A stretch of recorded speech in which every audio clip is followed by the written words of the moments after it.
الله الرحمن الرحيم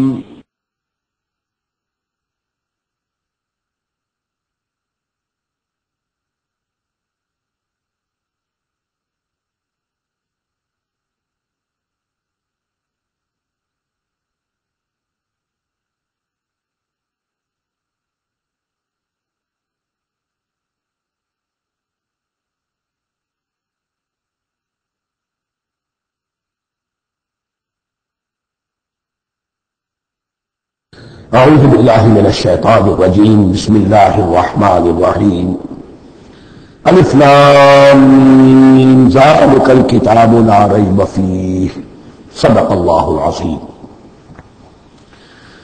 الف لام میم حروف مقطعات ہیں جن کے بارے میں عرض کر چکا ہوں۔ ذالک الکتاب لا ریب فیہ، یہ وہ کتاب ہے اس میں کوئی شک نہیں۔ الکتاب اس لیے کہا گیا ہے کہ قرآن مجید کی پیشین گوئیاں اور خوشخبریاں سابقہ کتابوں میں موجود تھیں، اور چونکہ اس سورہ مبارکہ میں اصل خطاب کا رخ جو ہے وہ ہے سابقہ امت مسلمہ کی طرف، تو ذالک کتاب نہیں کہا گیا، ذالک کتاب لا ریب فیہ نہیں، ذالک الکتاب یہ وہ کتاب ہے، کتاب موعود ہے جس کی پیشین گوئیاں تورات اور انجیل میں موجود تھیں۔ لا ریب فیہ، اس میں کوئی شک نہیں۔ حرف ریب نئے، تبدیل نئے، یہی الفاظ آئے ہیں سورہ سجدہ کے شروع میں بھی، الف لام میم تنزیل الکتاب لا ریب فیہ رب العالمین، لا ریب فیہ من رب العالمین، فیہ ھدی للمتقین۔ فیہ دونوں طرف مل سکتا ہے، لا ریب فیہ اسے معانقہ کہتے ہیں، لا ریب فیہ پڑھیں گے تو ہدن سے شروع کر دیں گے، لا ریب پر ختم کر دیں گے تو فیہ ہدن للمتقین، یہ دونوں معنی درست ہوں گے۔ ہدن للمتقین یہ ہدایت ہے، رہنمائی ہے اہل تقویٰ جو بچنا چاہیں۔ تقویٰ کا اصل مفہوم سمجھ لیجئے، وقاء یقین، کسی کو بچانا، تقویٰ پھر بچنا۔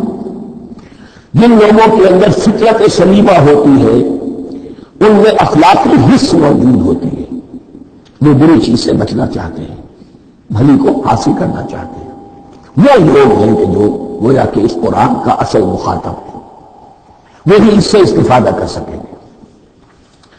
الذین یؤمنون بالغیب، اب ان کے کچھ اوصاف، یہ اصل میں بہت زیادہ واضح ہوتا ہے تعبیر خاص کے اعتبار سے کہ دیکھ لو درخت کو اپنے پھل سے پہچانتے ہیں، اس قرآن کے پھل موجود ہیں نا، یہ ابو بکر اور عمر اور عثمان اور علی کون ہے؟ یہ جو مہاجرین آئے ہیں کہہ کر مدینے والوں دیکھو یہ کون ہے، ان کی شخصیتیں کیا ہے، ان کا کردار کیا ہے، ان کے اوصاف کیا ہے، یہ کس درخت کے پھل ہیں، یہ اس بینہ کے پھل ہیں، یہ اس ذکرہ کے پھل ہیں۔ بینہ رسول من اللہ یتلو صحفا مطہرۃ فیہا کتب قیمہ، یہ اس شجرہ مبارکہ کے پھل ہیں، دیکھ لو ان کے کیا شب و روز ہے۔ الذین یؤمنون بالغیب، جو غیب پر ایمان رکھتے ہیں۔ تعمیل عام کے اعتبار سے اس کا بہت اہم مفہوم ہوگا، جو یہ طے کر لے کہ سوائے مادے کی دنیا کے مجھے اس سے آگے جانا ہی نہیں، unless I can verify۔ آپ کو معلوم ہے کہ میٹیریل جو حقائق ہے وہ تو آپ ویریفائی کر سکتے ہیں، آنکھ سے دیکھ سکتے ہیں، کان سے سن سکتے ہیں، ویریفائڈ ہے۔ جو یہ سمجھ لے گا کہ اس کے بیونڈ کچھ نہیں ہے تو اس کے لیے قرآن میں کوئی ہدایت نہیں۔ ہدایت قرآنی کا نقطہ آغاز یہ ہے کہ انسان یہ سمجھ لے کہ جو اصل حقیقت ہے وہ مستور ہے، نگاہوں سے چھپی ہوئی ہے، سامنے جو کچھ نظر آ رہا ہے۔ ایک انگلستان کے بہت بڑے فلسفی کی کتاب کا عنوان ہے appearance and reality, reality and appearance, برادری کی کتاب۔ اپیئرنس جو کچھ نظر آ رہا ہے یہ حقیقت نہیں، حقیقت اس کے پیچھے ہے۔ اور کنفیوشس کا ایک جملہ ہے جو بہت بڑا حکیم اور فلسفی تھا، چین کا بہت بڑا حکیم اور فلسفی، اور ہو سکتا ہے کہ نبی ہو، واللہ عالم، ہم کہہ نہیں سکتے۔ اس کی تعلیم بڑی اخلاقی تعلیم ہے، اور اس کا جملہ سنیے، یہ یؤمنون بالغیب کی اس سے زیادہ صحیح تشریح ممکن نہیں ہے۔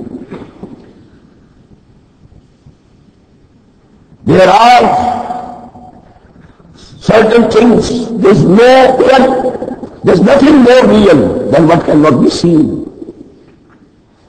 And there's nothing more certain than what cannot be heard. وہ حقائق جو آنکھوں سے نہیں دیکھے جا سکتے اور کانوں سے نہیں سنے جا سکتے، ان سے زیادہ یقینی اور واقعی حقائق اور کوئی نہیں. There's nothing more real than what cannot be seen. And there's nothing more certain than what cannot be heard. الذین یؤمنون بالغیب ویقیمون الصلاۃ، نماز قائم کرتے ہیں. ومما رزقناہم ينفقون، اور جو کچھ ہم نے انہیں دیا ہے اس میں سے خرچ کرتے ہیں، خیر میں، بھلائی میں، نیکی میں، ابنائے نو کی حاجات کو رفع کرنے میں، لوگوں کی تکلیفیں دور کرنے میں، خود اللہ کے لیے، اللہ کی رضا جوئی کے لیے، اللہ کو قرض حسنہ دیتے ہوئے. والذین یؤمنون بما انزل الیک وما انزل من قبلک، اور وہ کہ جو ایمان رکھتے ہیں اس پر بھی جو آپ پر نازل کیا گیا ہے محمد صلی اللہ علیہ وسلم، اور اس پر بھی کہ جو آپ سے پہلے نازل کیا گیا. یہ بہت اہم الفاظ ہے، اس لیے کہ عام طور پر آج کل ہمارے ہاں یہ خیال پھیلا ہوا ہے کہ یہ تورات اور انجیل کے پڑھنے کا کوئی فائدہ نہیں، کوئی ضرورت نہیں. کوئی ضرورت نہیں کی حد تک تو شاید بات صحیح ہو، لیکن کوئی فائدہ نہیں، یہ بالکل غلط ہے. یہ ابتدا ہے قرآن کی، اس قدر اہتمام کے ساتھ کہا جا رہا ہے. ایمان صرف قرآن پر نہیں، اس پر بھی کہ جو اس سے پہلے نازل کیا گیا. اور سورہ نساء کی آیت، اور سورہ نساء نازل ہوئی کہ جا کے سن 6 ہجری میں، یا ایھا الذین آمنوا آمنوا باللہ ورسولہ والکتاب الذی نزل علی رسولہ والکتاب الذی انزل من قبل. تو اس سے ایمان جو ہے تورات پر اور انجیل پر اور زبور پر اور صحف ابراہیم پر اجمالی ایمان کی جو اہمیت ہے اس کو اچھی طرح سمجھ لیجیے. البتہ یہ ہے کہ چونکہ ہم سمجھتے ہیں اور جانتے ہیں کہ ان کتابوں میں تحریف ہو گئی ہے، لہذا ان کتابوں کی کوئی شے قرآن پر حجت نہیں ہوگی. جو چیز قرآن سے ٹکرائے گی ہم اس کو رد کر دیں گے. ان کتابوں کی کسی شے کو دلیل کے طور پر نہیں لائیں گے.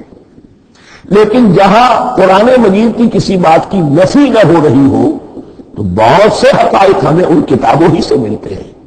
انبیاء کے مابین جو زمانی ترتیب ہے، کرونالوجیکل آرڈر جو ہے، وہ تو ہمیں تورات سے ملتا ہے، قرآن میں تو نہیں. قرآن میں کبھی حضرت نوح کا ذکر بعد میں ہے، حضرت موسیٰ کا پہلے. وہاں تو کسی اور پہلو سے ترتیب آتی ہے، لیکن وہاں ہمیں تاریخ ملتی ہے ابراہیم کی، اسحاق کی، یعقوب کی، انبیاء بنی اسرائیل کی، موسیٰ کی، عیسیٰ کی. یہ ساری چیزیں تو اس کی اہمیت جو ہے اس کو سمجھ لیجیے. والذین یؤمنون بما انزل الیک وما انزل من قبلک وبالآخرۃ هم یوقنون، آخرت پر وہ یقین رکھتے ہیں.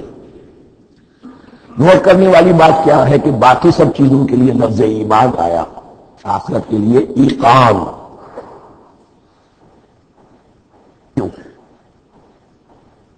واقعہ یہ ہے کہ انسان کے عمل کے اعتبار سے سب سے زیادہ مؤثر شے ایمان بالآخرہ ہے. ایمان بالآخرہ ہے تو عمل سیدھا رہے گا کہ ہاں مجھے جواب دہی کرنی ہے، جانا ہے، اٹھنا ہے، اللہ کے حضور حاضری ہے. اگر یہ یقین ہے تو عمل صحیح ہوگا. اس میں کمی ہو گئی تو توحید جو ہے وہ بھی بس ایک عقیدہ، ایک ڈوگما بن کے رہ جائے گی.